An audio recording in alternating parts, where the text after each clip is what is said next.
Alright, the box looks pretty okay.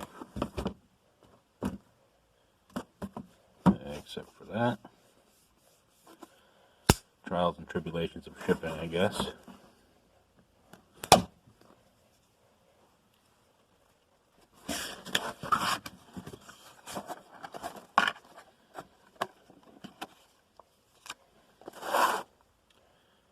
It actually has instructions. That's better than most products in this price range.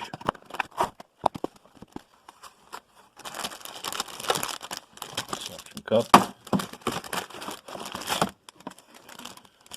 Ton of wire. USB. That leaves us with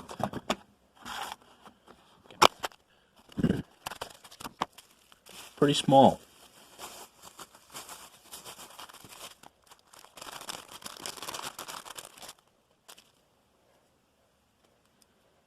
That's obviously for looks. Those aren't actually threads. But that's okay, it's not why we bought it. So these things come with all of these infrared LEDs to help see at night. The problem is, this doesn't really work through glass. So if you're shining this through your windshield like most average people, it's not going to buy you anything. So when you see that night vision in the ad, I don't think that's a selling point.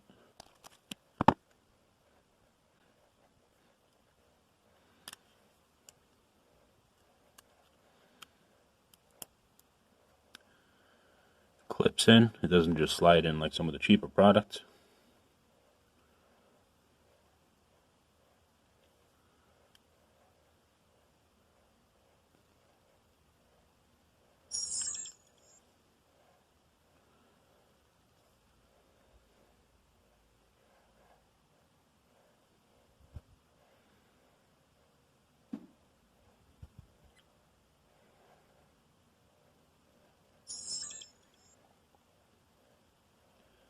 Alright, so that was enough to power it up for a brief second. I was actually surprised it even came on. Alright, so the next part of this video you'll see it'll be installed. It's got a fairly large screen.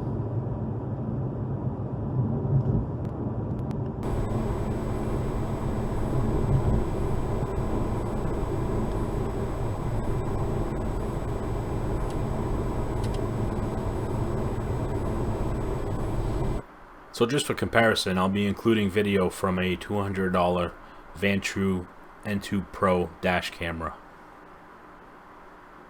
So the Ainhyzic looks like it does pretty good against the Vantrue N2 Pro.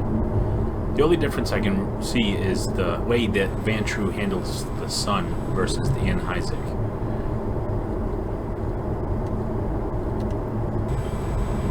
The only thing I can see that's a little bit of an issue is the way that these stop signals pulsate with the Ainhyzic. It looks like they're flickering, but in reality they're not.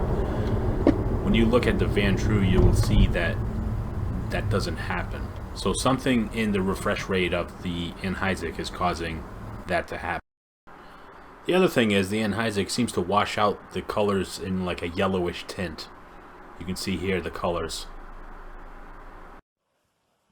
So in the menu, I was surprised at some of the stuff that's in here for an entry-level camera. So it's got the normal stuff, power on record, power on delay, you know. So it's got G sensing, gravity sensing, which means it's shock. It's a shock sensor. So if it detects the movement, physical movement of the vehicle, like if it gets bumped into, it'll begin recording from there on. So parking monitor leaves the camera on standby, so it will detect motion, like physical motion in its field of view, will save that video. Then there's GPS, which is another thing I wasn't expecting in an entry-level camera.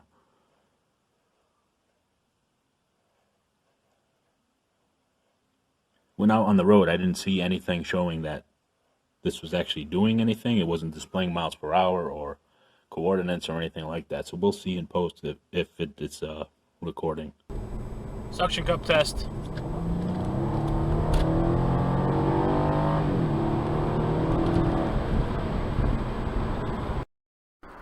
Closing thoughts. If you're thinking to yourself whether you should get a dash camera or not, the answer is yes. Everyone needs one. Everybody should have one. Things are just so unpredictable nowadays. People have no conscience. They don't do the right thing.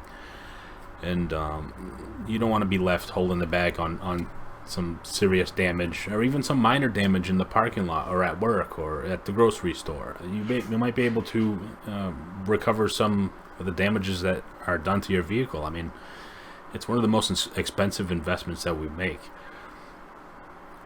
Is this one worth buying? I would say yes. It worked pretty well. It's pretty high resolution. It didn't seem to cause any issues. At $45, I would say it's a good deal.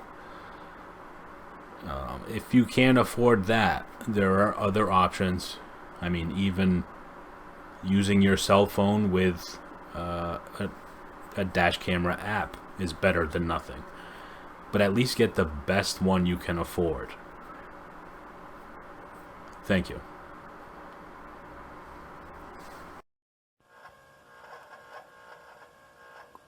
I think it's telling me something.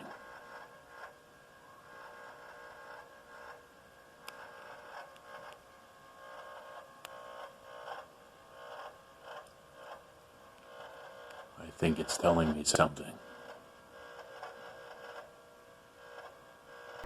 It's saying I need more power. Rentec. More horsepower.